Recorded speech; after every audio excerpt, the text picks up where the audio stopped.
Welcome back to Watchbox Studios. I'm your host, Tim Mosso. This is Watches Tonight, and this evening we have a discussion of Grand Seiko versus Rolex, because you asked, a charity auction in which you can win dinner with a pro bowler and a Rolex Daytona, and sequels to popular watches that didn't quite measure up. All that, and I'm sharing your wrist shots and taking your live questions. Remember, the folks who pay for these pixels, the best place to buy, trade, or sell a watch, it is thewatchbox.com. And in particular, when you want to buy, I have a direct access email, tmosso@thewatchbox.com. It's literally T and Mosso at thewatchbox.com for all your questions about buying the watches you see on our website or on my social media. So reach out. Now, I should also mention that you guys have lit up my Instagram account, and T Mosso is how you reach me for sales, and Tim_Mosso is kind of my under-the-table personal Instagram page. So you have your choice. Two great ways to shop, but some of you already have some heavy pieces. Let's get started and see what's on your wrists. Viewer wrist shots 1, Umberto T. Showers in sunshine with his Omega SMP in Las Vegas last year. Max L turns back the clock with his Italian-made Anonimo Millimetri in Baltimore, USA. Russell K of the UK stuns with his Dotograph Lumen, kind of out of its element in the light, but that is a lovely 2019 20th anniversary Dotograph. Ryan M mixes and matches with his combination of Tudor Heritage Black Bay 58 and an aftermarket Jubilee style bracelet.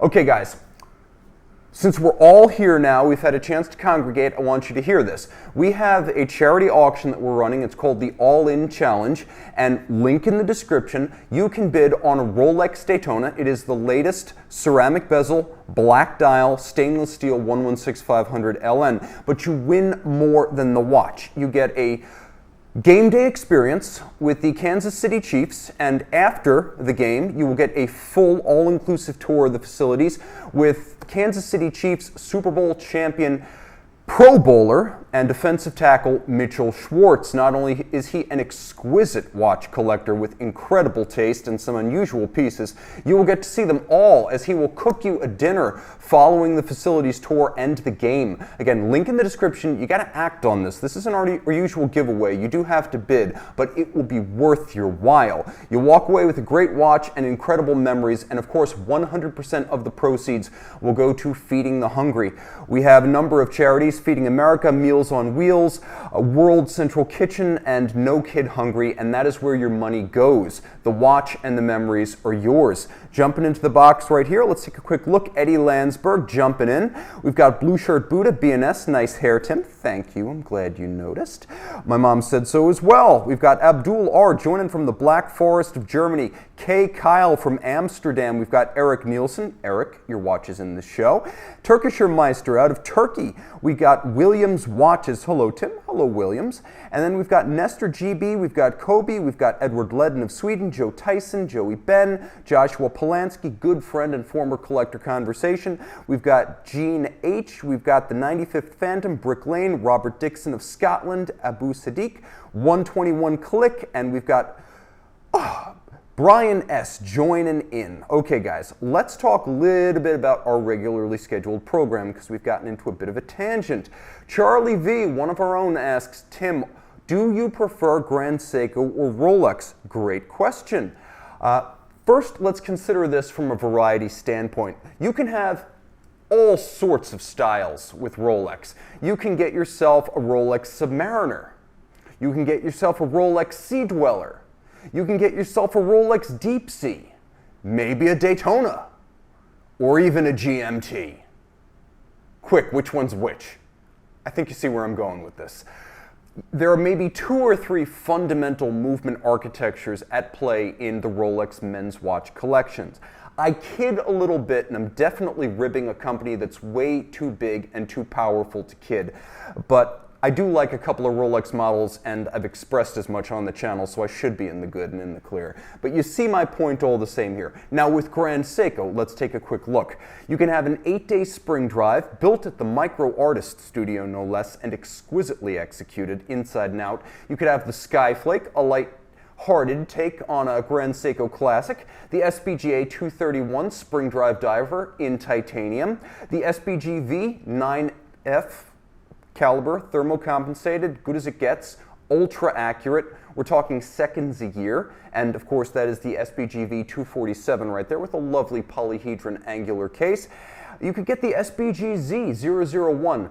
The big piece from last year, $75,000, but worth every penny because it has a caliber finished like this. And if that looks a little bit Philippe Dufour, that's the idea. Not just inward angles, but outward angles, custom engraving, beautiful satination, and the bellflower carved into the mainspring barrel and beveled internally. That's good stuff. All of which is to say prices from $5,000, actually a little below $5,000, to $75,000 with all types, styles, 3 different threads of mechanical engineering. You can have a mechanical movement, high beat or standard, you can get spring drive, or you can get a proper thermocompensated 9F family quartz. You can get proprietary methods like the Zolitz polishing, often described by its brand name Zaratsu.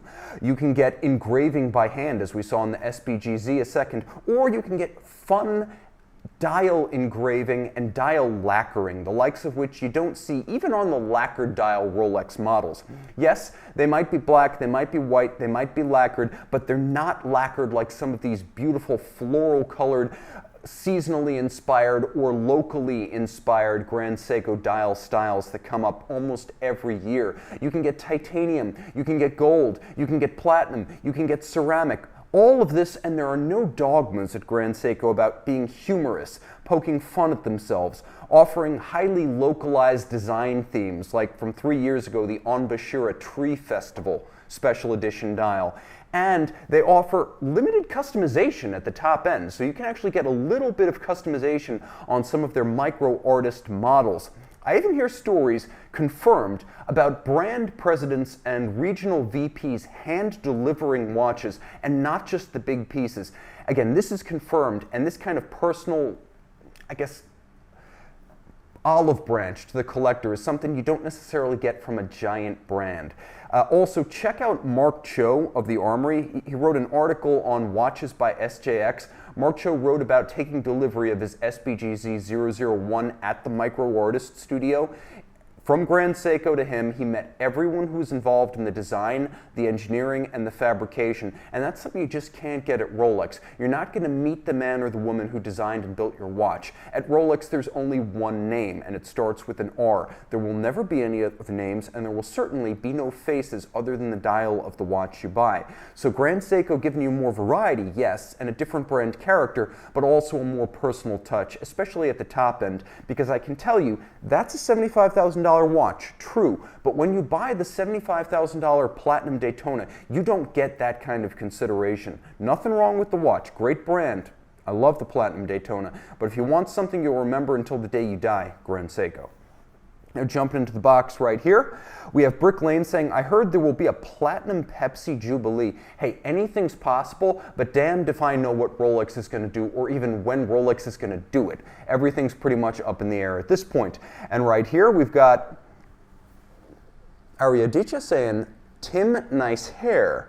And I have to agree, although it's a pain in the butt to dry when you're used to basically 3 on the top, 2 on the sides, drying instantly. This requires a lot more work. It's like having a mop permanently connected to my head.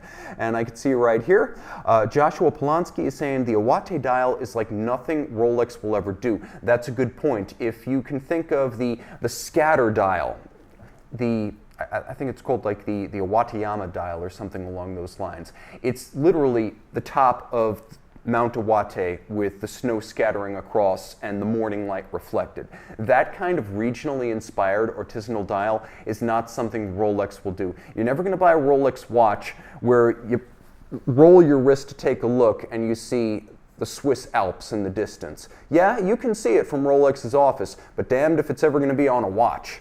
Now jumping right here into the box, I can also see right here, Joey Ben saying, I know people frown on quartz, but the Grand Seiko Quartz GMT SBGN 005 is amazing. And that's important to note. The 9F calibers are truly special. Some of the 9F calibers are so accurate that the stated accuracy for the thermocompensated and hand-selected quartz crystals, it's between 5 and 10 seconds a year, and that's above and beyond. That takes the navigation clocks of the 19th and 20th century and it makes them look like old Verge escapement scrap metal. Now jumping right here, I can see we've got more wrist shots from Matt M leading us off. Matt M sports the first watches and wheels shot with his Watchbox bought Breguet and his BMW 5 Series. Nicely done. Roy S raises the stakes with his Omega Seamaster Bullhead chronograph re-edition and his SRT Viper, both favorites of mine. I am an old Viper enthusiast from the GT racing days of the late 90s and early 2000s. We got Mr. and Mrs. Michael W, who bought Rolex Daytona to celebrate their final mortgage payment, and Randy A makes my day with the iridescent dial Omega SMP, bought from Watchbox, and a Saab, along with Moto Guzzi. I love Saabs. I am that weird guy. You know him. He's got a beard. He wears cycling sandals on his recumbent bike. I kid. Now, reading from the chat, see what you guys are saying right here. We have Golden Baba saying, my 9F runs 1 second per year. It's certainly possible.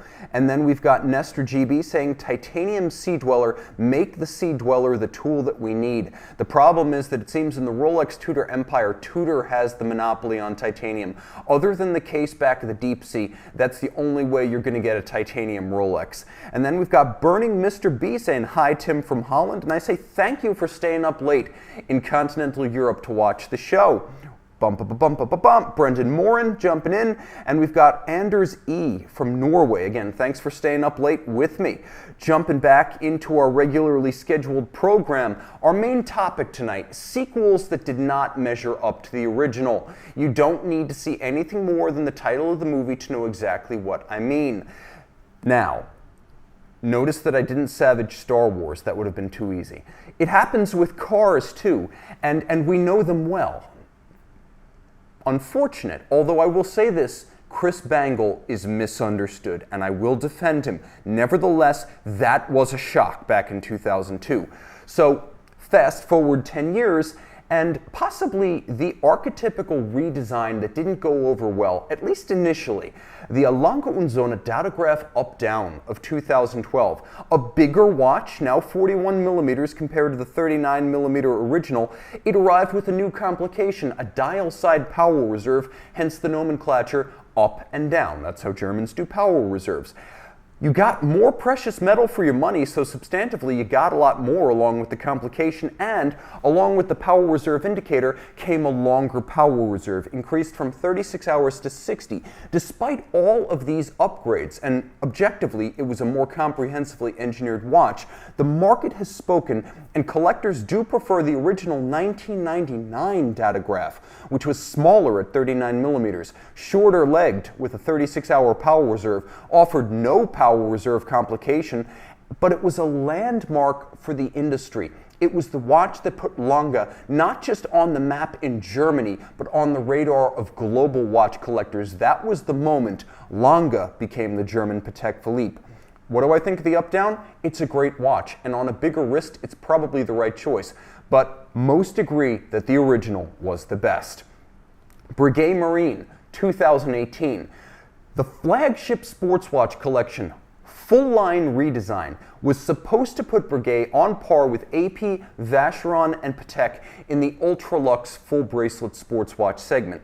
But despite a massive launch campaign propelled by Swatch Group marketing dollars, reaction ranged from indifference to contempt. Now, the automatic that you see right there added 1 millimeter for an even 40 and offered a lovely guilloche dial with applique white gold Roman numerals and solid gold dial base on a full titanium case and bracelet pairing that has no match in the house of Audemars Piguet or Patek Philippe or Vacheron Constantin. There's really nothing exactly like this watch from those brands.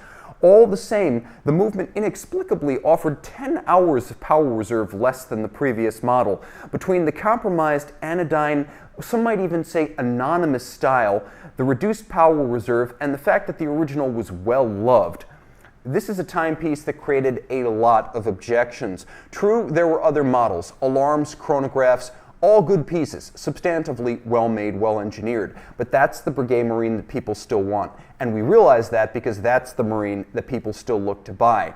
That original 2004 design, the 5817, remains well-loved, lauded, and more clearly a Breguet when you look at it than the new watch. cover up the branding on the new watch, the Breguet 5517. That could be literally anything. And I would have needed at least 100 guesses to guess that was the successor to one of the most distinctive and beloved sports watches in the haute de gamme Swatch range. Between the 50 Fathoms and the 5817, that was Swatch above the Omega level in the sports watch game, and Breguet squandered that. Good watches? Absolutely, they're well made, but all the watches in this segment are well made. The question is, what speaks to the individual heart and the aesthete's eye?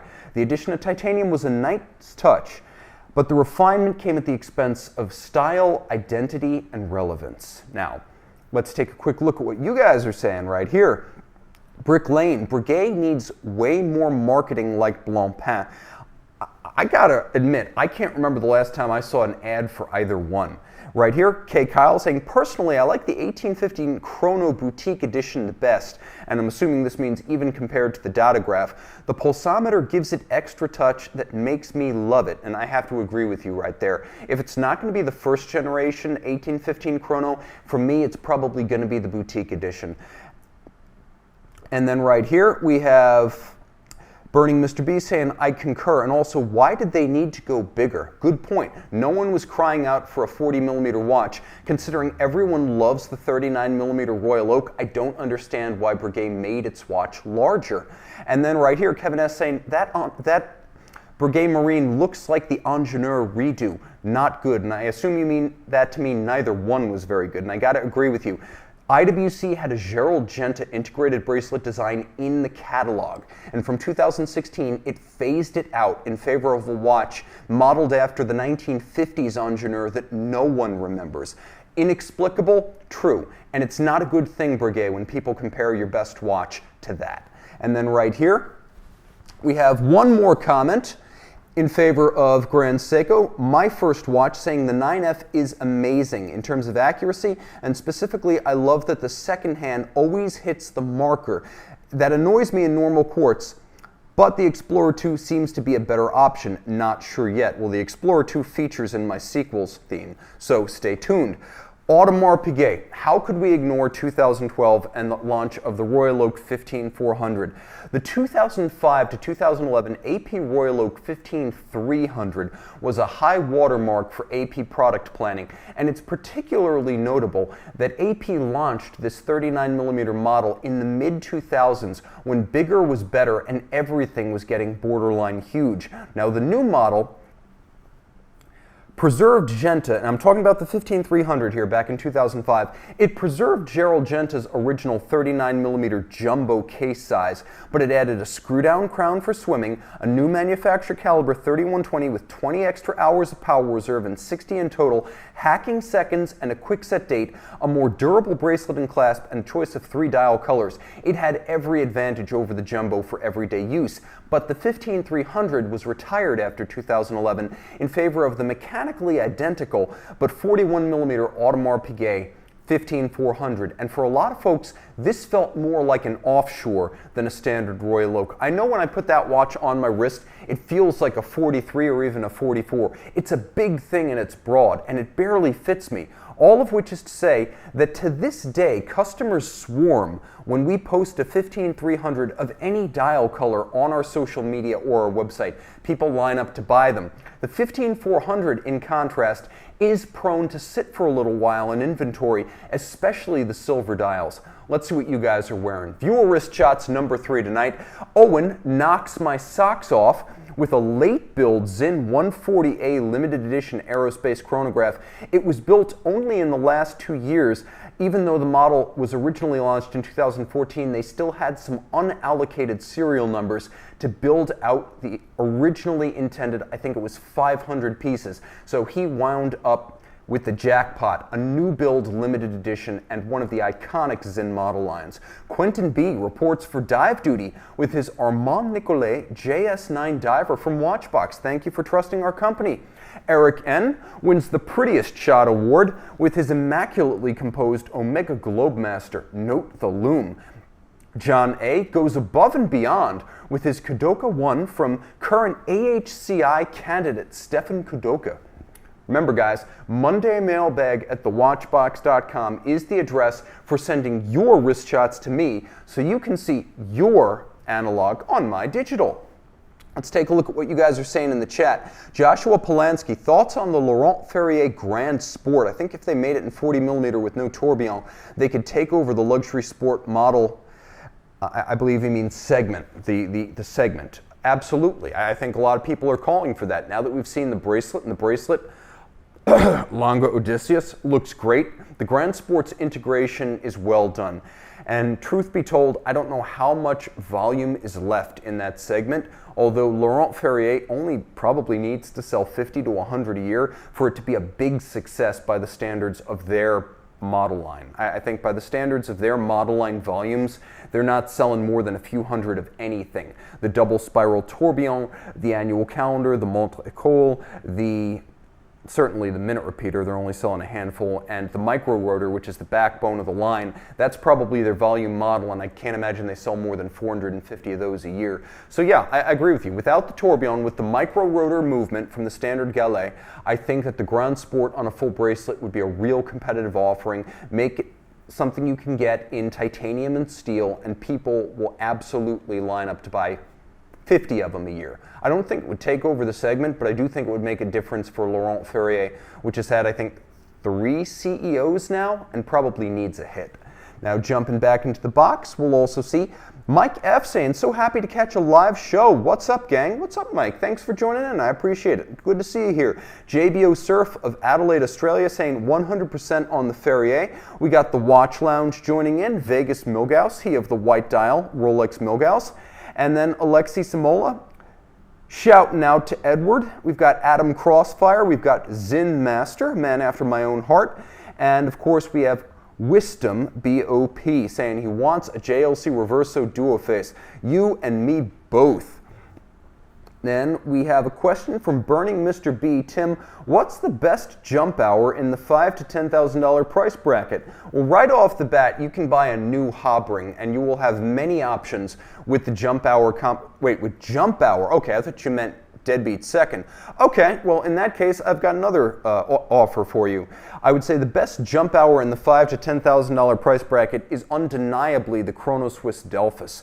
It's a model that came out in 1996, and for a lot of folks, other than one of the masterpiece chronographs, the Delphis is Chrono Swiss. G.R. Long, a watchmaker's watchmaker and a watch collector's watch collector. He has over 800 watches. This guy cut his teeth working for Heuer, timing Formula One races during the 70s. So when he came out with Chrono Swiss, it was a German brand, but the watches were mostly made in Switzerland in homage to the Swiss watches that he learned how to service and build when he came up as a watchmaker in the 60s. So the Delphis for me is the one to get. You're talking a watch that's right around 40 millimeters, a little bit smaller. It has the distinctive coined case flank, the coined bezel of Chrono Swiss, the straight lugs, the screw-fixed bars. It has a real guilloche dial made of solid sterling silver, and of course you're getting an Inocar 165 movement inside, because Long bought like the world's supply of new old stock Inocar 165s, modified them to suit, built his own jump hour module, and he added a retrograde. So if you want to get probably the coolest all-around package with the best story for $5,000 to $10,000 and you're looking at jump hours, I would say go for that. But you can also buy the Arena by Retros from, well, you can certainly buy the Arena Retro. I don't know about the Arena by Retro, but you can definitely get the Arena Retros and probably the Arena by Retros in steel from the old Gerald Genta brand for under $10,000. I don't know about $5,000. You can definitely get the jump hour retrogrades from the Arena line for $5,000. I think you can get the buy retros for under $10,000. So those are cool options. Definitely consider them.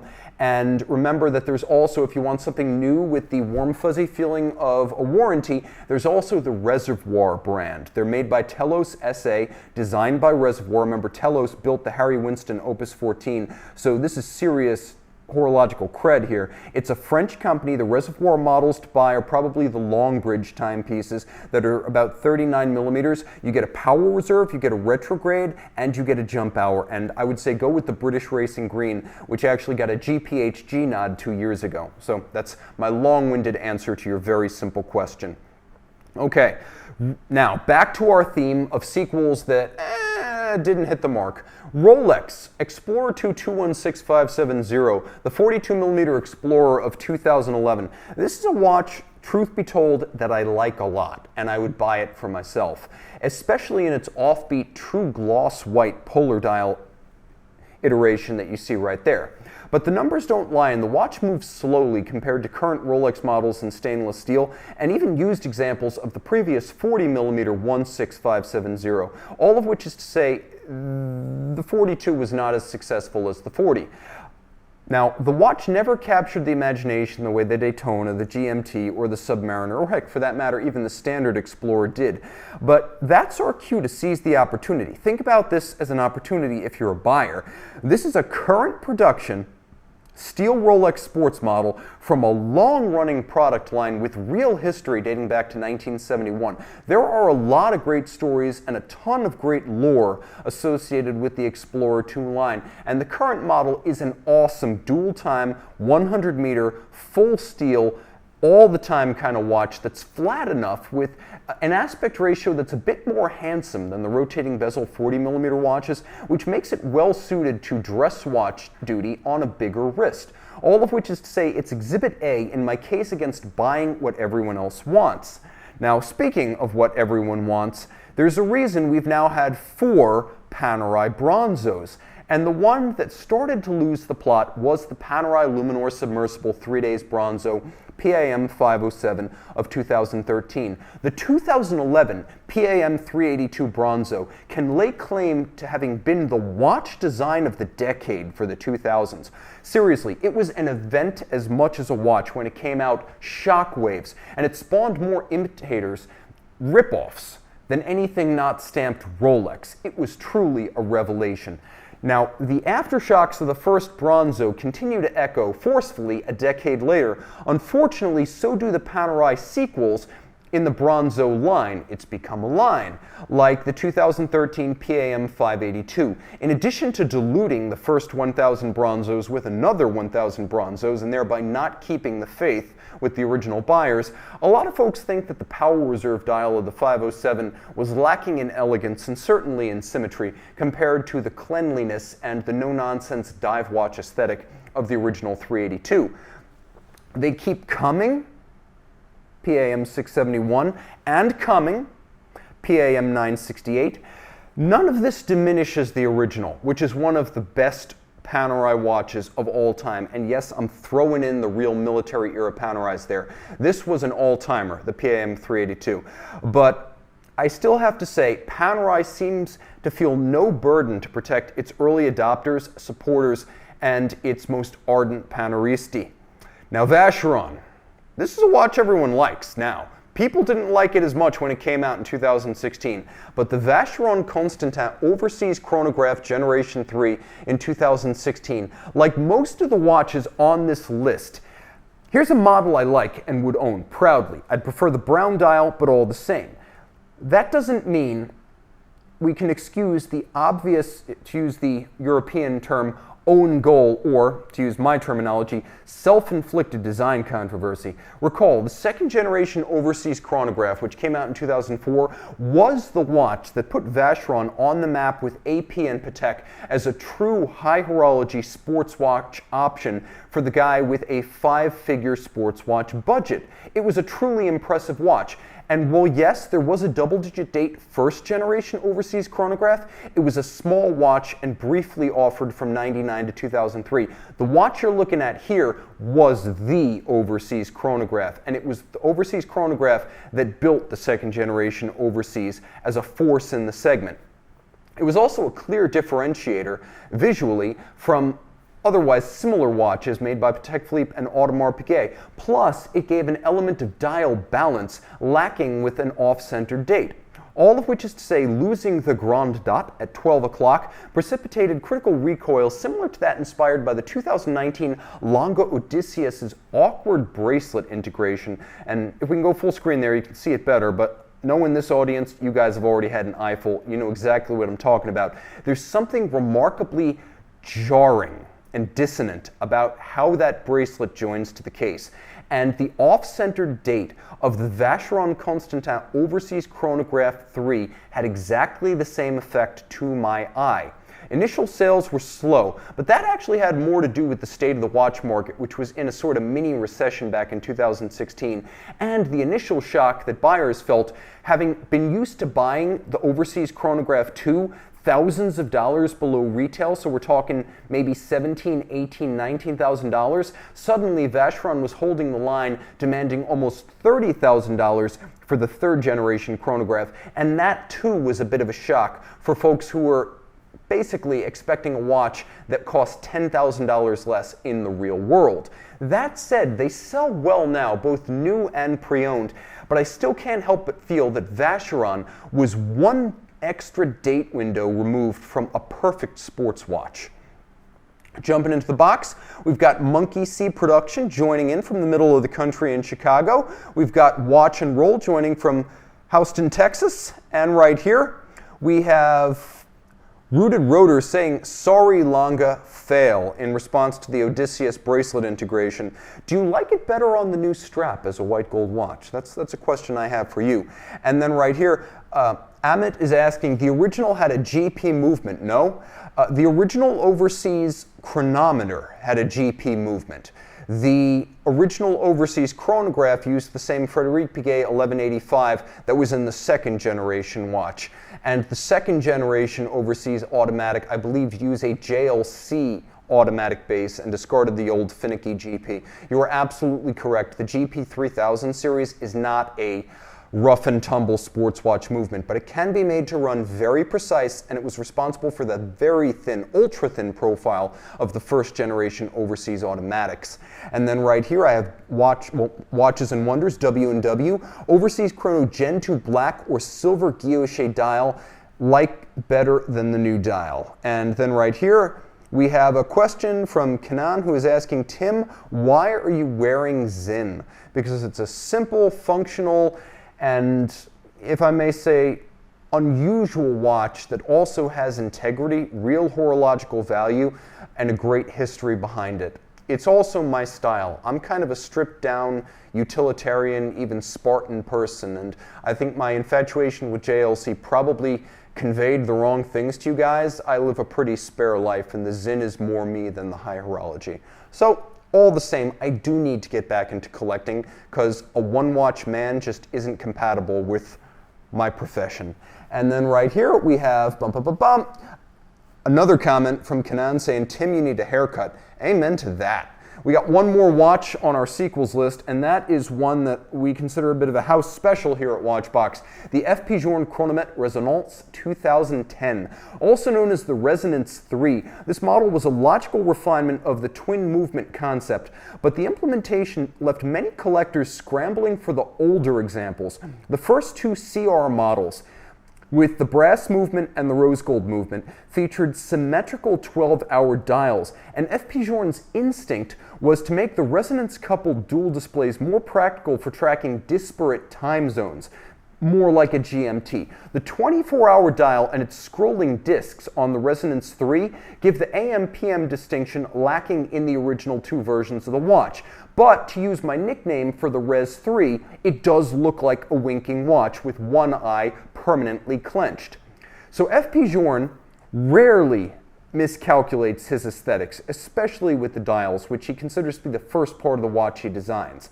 But the return to symmetry for the 2019 Resonance 4 and this year's Resonance 5, the 20th anniversary watch, they're a tacit admission, as with the Return of the Jedi, that the third one truly was the least popular. But for the record, the Resonance 3 is my favorite, especially in the slick black label version. I'm not much of a Journe guy, but that is one of my favorites right there. Let's take a look at some of your favorites. Viewer Wrist Shots 4. Paul V stuns with his H. Moser & C. Heritage Flying Tourbillon with double hairspring. James C. composes this rather Tron-esque shot of his Rolex Sky Dweller on a rubber B strap. And by the way, the Sky Dweller bought from Watchbox. Thank you for trusting our company. Martin W. from Hamburg sports a German-made watch from the folks in Frankfurt, a Zinn 857 UTC. CJR and his watch box bought Grand Seiko SBGA 413. How about that dial? Style with a Kohlrabi aftermarket strap, and good friend Richard C. of South Florida, an old friend of the house and personal friend, takes us home with his Patek Philippe 5524G Calatrava pilot and his father's United States Navy A1 Sky Raider in Vietnam. Good stuff, guys. Well done with the wrist shots. Send me more. Mosso at thewatchbox.com to see your pieces on these pixels. And remember, Mosso at thewatchbox.com is how you can ask questions about buying any watch you see on our channel or on our website. And I should be clear, Monday mailbag at thewatchbox.com is where you send the wrist shots. I'm going to regret that when the inbox is full in the morning. Remember, the all-in channel challenge. Win a Rolex Daytona and a post-game experience and Pro Bowler cooked dinner with Mitchell Schwartz, who is an offensive tackle for the Super Bowl champion Kansas City Chiefs. He is a collector's collector with an incredible array of watches from Oxhund Jr. to a Lange und Söhne, and he is going to cook you dinner while you talk watches after the game. Link in the description for you guys just joining in. Thanks so much. Tim_Mosso on Instagram. Time out, Tim out. I love you guys. Thanks to Sean over there in his hazmat suit, and thanks for logging on.